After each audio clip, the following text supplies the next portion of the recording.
கர்த்தருக்குள் பிரியமானவர்களே, பிப்ரவரி 17 இன்றைய பனித்துளிகளின் தலைப்பானது நம் வாழ்வின் ஆதாரம். வசனம் யாக்கோபு 1வது அதிகாரம் 17வது வசனம். நன்மையான எந்த ஈவும் பூரணமான எந்த வரமும் பரத்திலிருந்துண்டாகி ஜோதிகளின் பிதாவினிடத்திலிருந்து இறங்கி வருகிறது.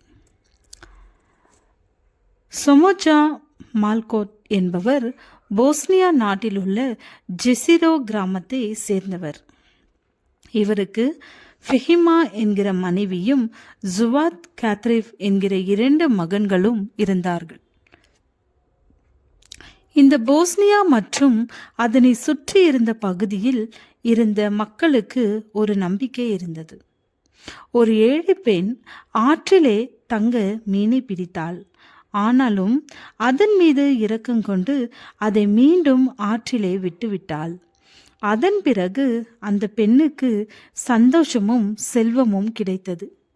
அவள் தங்க மீனை ஆற்றில் மீண்டும் விட்டதாலேயே அவளுக்கு செல்வம் கிடைத்ததாக அப்பகுதி மக்கள் நம்பினார்கள். எனவே அப்பகுதியில் தங்க மீன்களை மக்கள் வாங்கி ஆற்றில் விடுவது வழக்கம். ஒருமுறை மால்கோக் ஆஸ்திரியாவிற்கு பயணம் செய்து திரும்பிய போது தன்னுடைய மகன்களுக்காக 2 தங்க மீன்களை வாங்கி வந்தார். 2 ஆண்டுகளுக்கு பிறகு அங்கு போர் பதற்றம் ஏற்பட்டது. அதனால் கிராமத்தை சேர்ந்த ஆண்கள் மற்றும் அங்கு போர் செய்ய இருந்தனர். பெண்களும் குழந்தைகளும் பாதுகாப்பான இடங்களுக்கு அனுப்பி வைக்கப்பட்டார்கள். அந்த போரில் ஜெசிரோ கிராமம் முற்றிலுமாக அழிக்கப்பட்டது. மால்கோ கொல்லப்பட்டார்.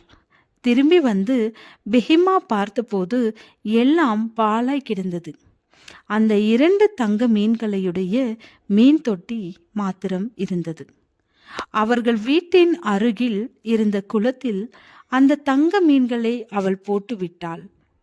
சிறிது காலம் வேறு இடங்களில் வசித்தார்கள்.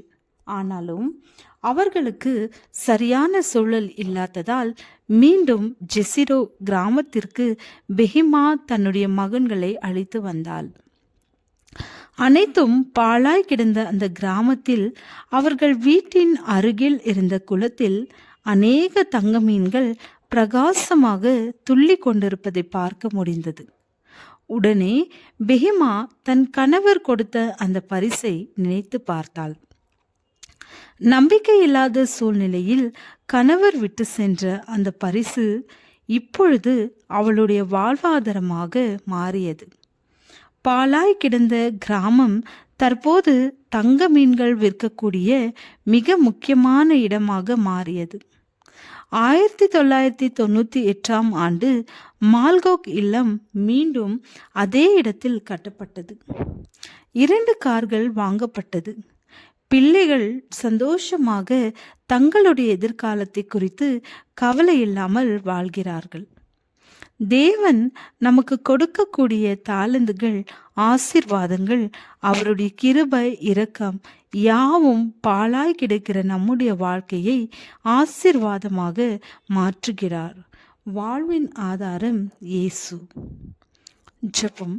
நீர் கொடுத்த பரிசுகளை முறையாக பயன்படுத்த உதவும். ஆமென்.